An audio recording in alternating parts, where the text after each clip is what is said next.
안녕하세요. 워싱턴 윤준혜의 윤주입니다. 제가 너무 사랑하는 친한 동생이 작년에 이혼을 했어요. 지금은 타주에서 초등학생 딸아이를 홀로 키우며 지내고 있는데 자주 저에게 본인의 괴로움을 토로합니다. 동생의 괴로움은 이혼을 해서 아이를 혼자 키우게 된 것도 아니고 밤낮 일을 하면서 몸이 힘든 것도 아닌 딸아이에 대한 죄책감이라고 했어요. 엄마와 아빠와 함께 사는 평범한 가정에서 자라게 해주지 못하는 죄책감?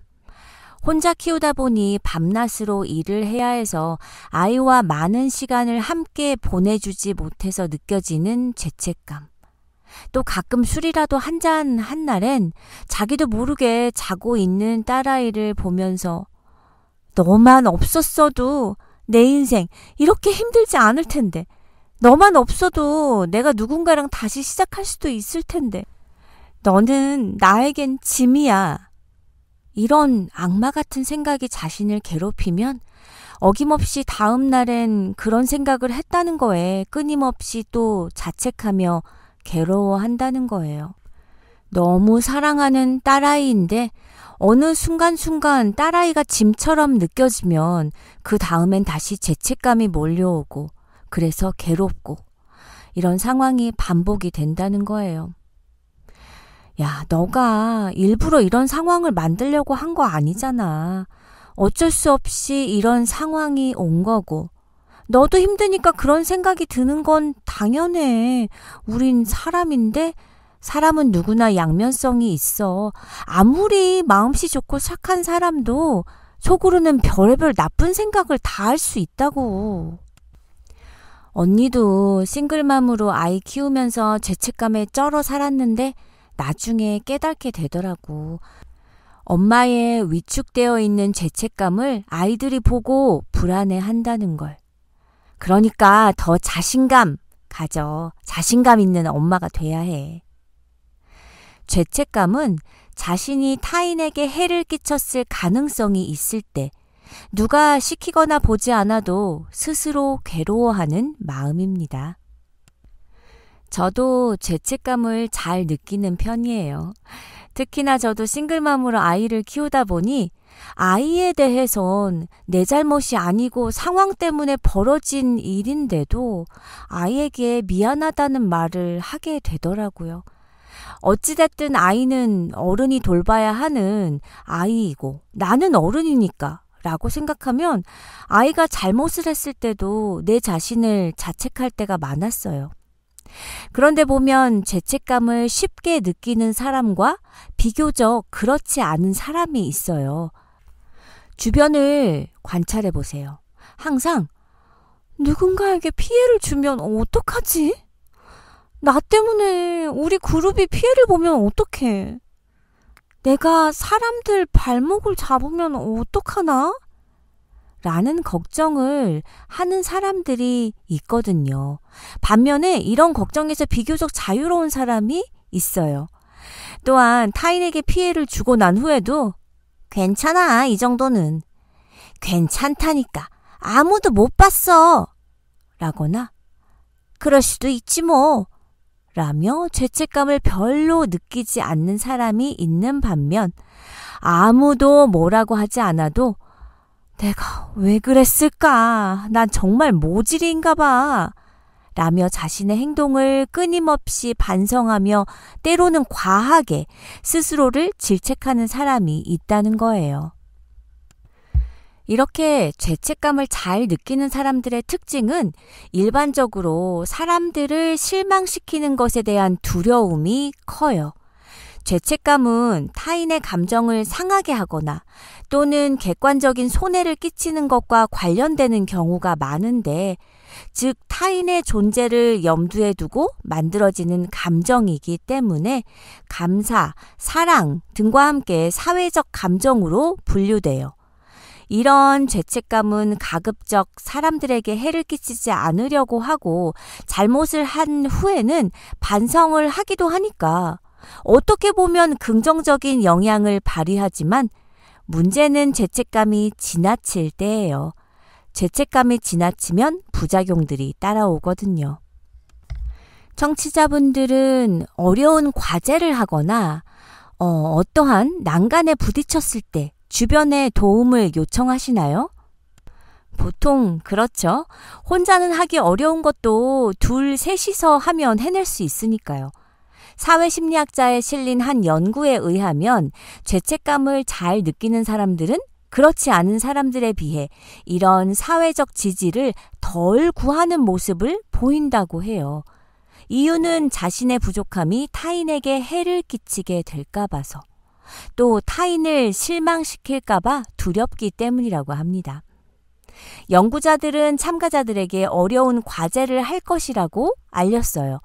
그리고 과제를 혼자 하거나 아니면 해당 과제의 전문성을 지닌 사람과 함께 할 수 있다고 알렸고, 참가자들은 어려운 과제를 혼자 할 것인지 아니면 전문가의 도움을 받을 것인지 선택할 수 있는 거예요. 그 결과 죄책감이 덜한 사람들은 과제에 자신이 없으면 편하게 도움을 구하는 반면에, 죄책감을 잘 느끼는 사람들은 정반대로 자신이 없을수록 도움을 구하지 않는 경향이 나타났어요. 또 다른 실험에서 연구자들은 참가자들에게 파트너의 프로필을 보고 어떤 사람과 과제를 함께 할 것인지 고르도록 했어요. 그 결과 죄책감이 덜한 사람들은 유능한 파트너를 고르는 반면, 죄책감을 잘 느끼는 사람들은 능력치가 낮은 파트너를 고르는 경향이 나타났습니다. 왜 그럴까요? 자기보다 잘하는 파트너와 함께하면 자신이 그 사람의 발목을 잡는 꼴이 되거나 그 사람을 실망시키게 될까 봐서예요. 그러니까 쉽게 말해 죄책감을 잘 느끼는 사람들은 주위에 민폐 끼치는 걸 무엇보다 싫어하기 때문에 결론적으로는 자신이 많이 힘들어질 수 있다는 얘기예요. 도움을 거절하고 협력을 마다하기 때문에 유능하지 않은 파트너를 고르는 비합리적인 결정을 내릴 수가 있는 거죠. 죄책감을 잘 느끼는 사람이 그렇지 않은 사람에 비해 팀을 위해 더 열심히 일하고 좋은 성과를 내는 경향을 보이지만, 스스로 유능한 사람들과 함께 일할 상황을 피하는 경향이 있기 때문에 좋은 파트너를 만날 가능성을 놓치게 될 수 있는 거예요.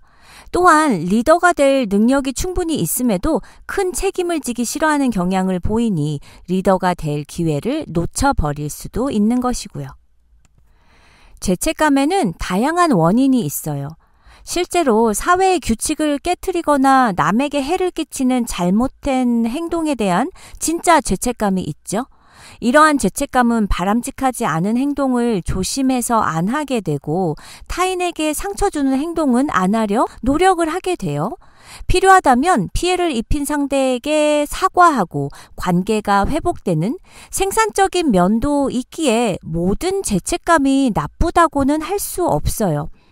한편 실제로 잘못한 행동이 없는데도 무거운 죄책감을 느끼며 괴로워하는 사람들이 있죠. 가짜 죄책감은 학습된 반응으로 외부의 기대를 채우지 못했거나 스스로 만든 높은 기준에 미치지 못할 때 생기는 자기 비난의 소리라고 할 수 있는데, 비이성적이고 비논리적이에요.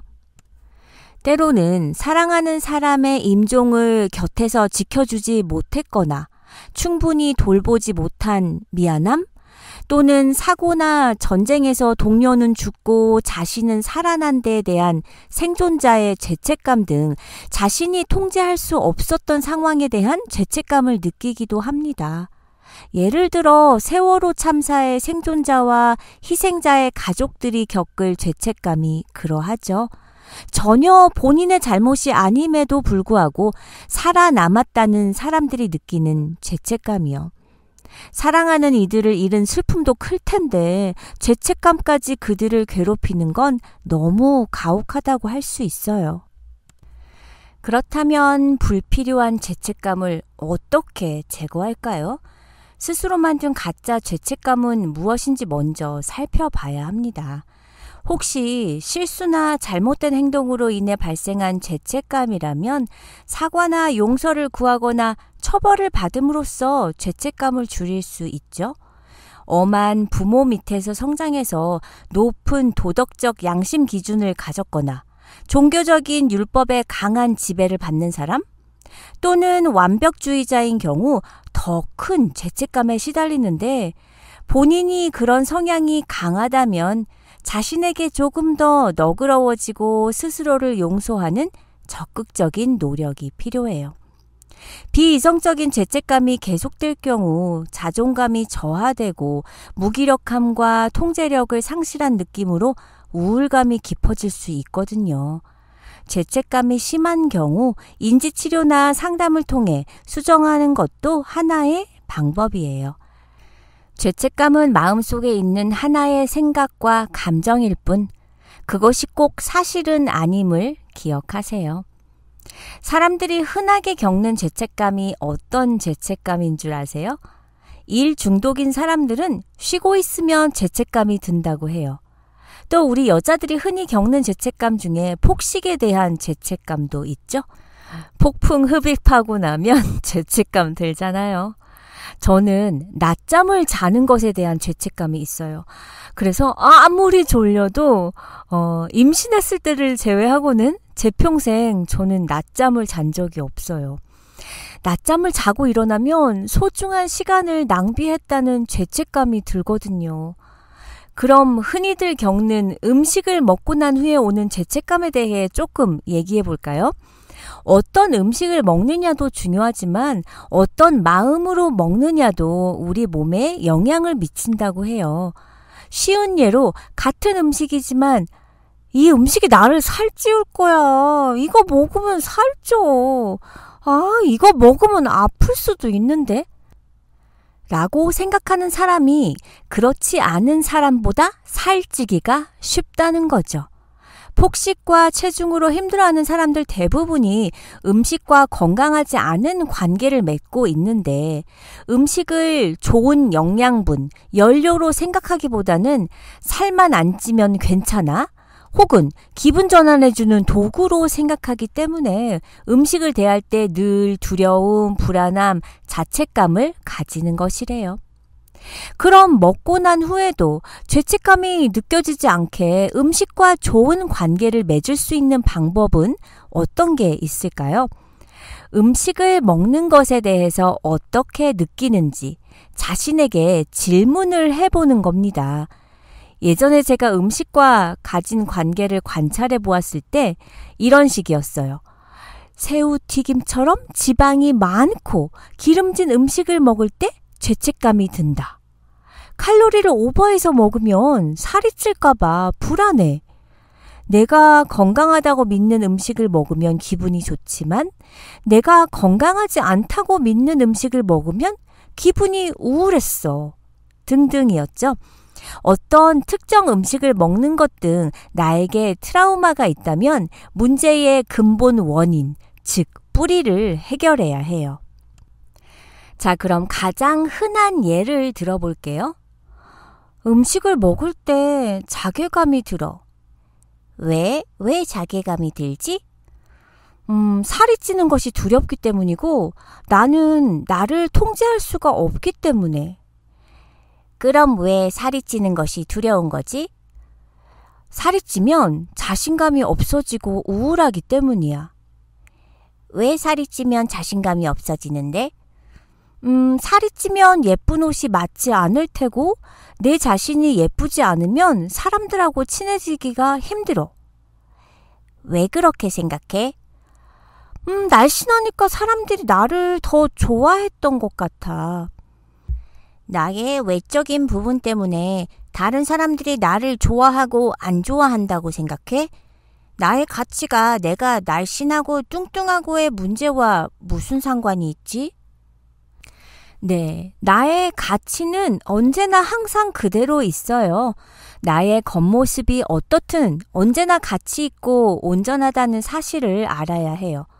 이런 질문 방식은 나의 외모 트라우마, 가족 관계 트라우마, 인간관계 트라우마 등을 발견하고 해결할 수 있게 도와줄 수 있는데요. 전문가가 말하길 음식을 지구의 예술 작품이라고 생각을 해보라고 했어요. 장을 볼 때도 이런 관점으로 음식을 바라보는 연습을 하라는 거예요. 마트에 갔을 때 진열된 채소나 과일 등을 보면서 하나의 아트 갤러리로 생각해 보는 겁니다. 남이 해준 음식을 식당에서 먹든 내가 직접 나를 위해 음식을 만들든 음식을 대할 때 예술 작품으로 대하면 좀 더 소중하고 감사하게 먹게 되기 때문에 음식과의 관계가 좋아진다고 하네요. 또 음식을 먹는 것은 모든 종류의 감각과 감정을 일으키는 경험이다 라고 여기면서 음식을 빨리 먹지 말고 천천히 현재에 집중하며 음식을 완전히 경험하라고 조언합니다. 또 음식을 먹기 전에 한번 쳐다보고 냄새도 맡아보고 소리도 들어보고 지글지글 보글보글 눈을 감고 음식을 한 입 먹은 후에 그 음식들이 내 몸에서 어떤 영향을 미치는지도 생각을 해보고요. 맛있는데 이걸 다 먹으면 다 내 배로 가겠지?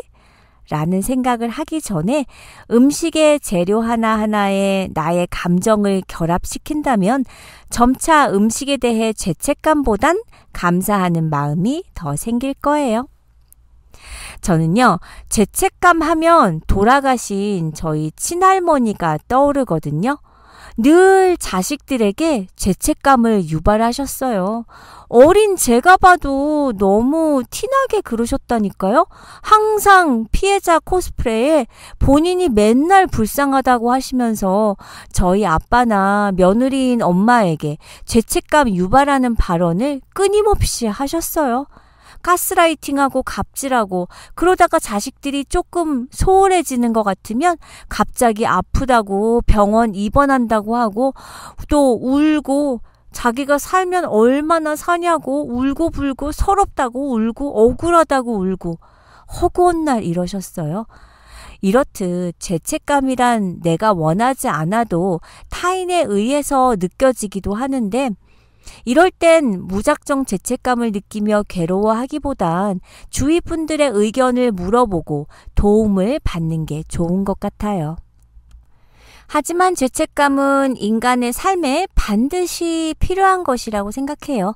죄책감이 없다면 죄를 짓고도 후회하지 않을 것이기 때문에 계속해서 같은 죄를 반복하겠죠? 그러다가 점점 더 큰 죄를 짓게 될 것이고요. 그야말로 바늘도둑이 소도둑 되는 거예요. 그래서 수많은 종교에서는 죄책감을 강조하기도 합니다. 남을 탓하기보다는 자신을 탓하라는 말씀은 타당한 면이 있지만 필요 이상의 죄책감은 삶에 커다란 부담으로 작용해요. 우리는 자기 몸을 스스로 때리는 경우는 없잖아요. 그런데 자기 마음은 많이들 때립니다. 내가 내 몸을 때리는 행위, 곧 죄책감입니다. 죄책감은 자기가 자기에게 화를 내는 것이라고 생각해요. 내 자신에게 벌을 주는 것이죠. 벌을 받고 난 다음엔 우리가 얻어야 하는 교훈이 꼭 있길 바랍니다. 청취자분들 8월의 마지막 주 행복하게 시작하시고 8월 마무리 잘 하시고요. 우리는 다음 시간에 만나요.